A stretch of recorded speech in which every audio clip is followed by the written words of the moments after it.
tatlong kamote, sweet potato, and 1 condensed milk and butter. This is sweet potato. I'm doing today mashed potato. So, lagyan natin siyang balat. Tapos i-blend natin siya. Yan. So, mainit po siya, no? Oh. Ayan. Mainit siya. Yan. Yes. This is sweet potato. Kasi gagawa ka ng mashed potato today. Gagawa ka ng mashed potato. Kapag hindi ko yung face ko. Kasi, meron ko siyang mask. Yan. Yung mashed potato yung gagawin ko. Yung kamote, hindi ko nakapita. Kasi meron mask. Umilit. So hot. Yes. Ang sarap ng kamote. So, yummy.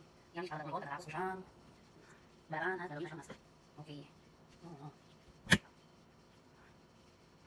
And then, tignan siya manda.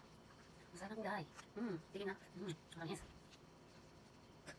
Kasi, mas maganda po kapag ulan ng kamote or sweet potato na may dalat kasi parang lasa na hindi mawala. Diba po? Ang lalaki ng kamote isang bilis. Nakakagawa. Mashallah.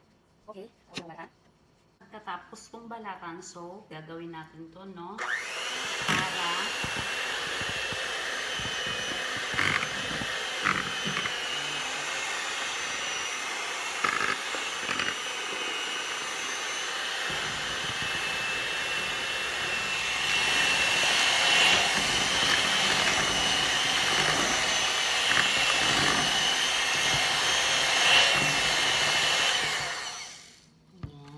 na po. So,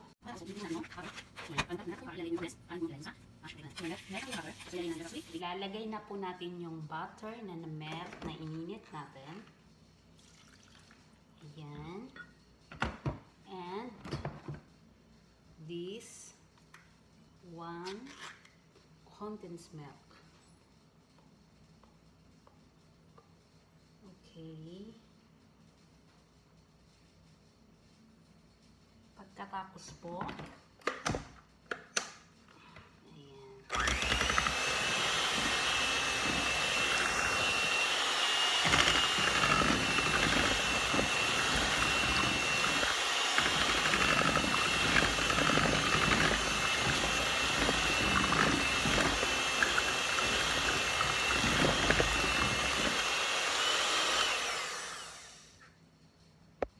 Ayan na po siya.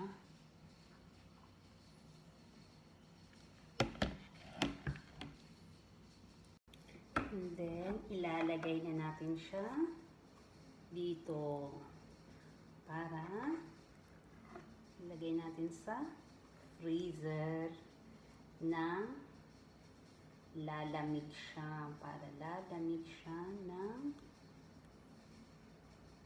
ayan. So, I have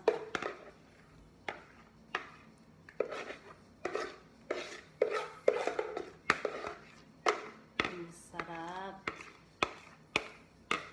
This is so masarap.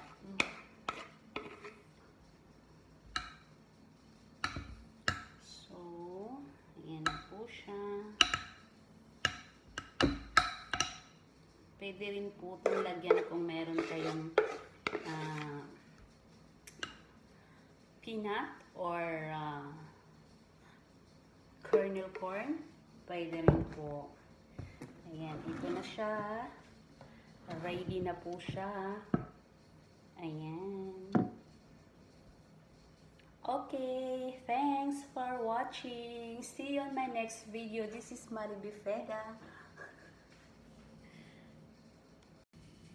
Yes guys, thank you for watching. See you on my next video. This is Mariby Feda. Please don't forget to subscribe my channel. Thank you. Bye. Yes. Finish na po. Yan. Ready na po siya ilagay sa freezer. Para po medyo titigas.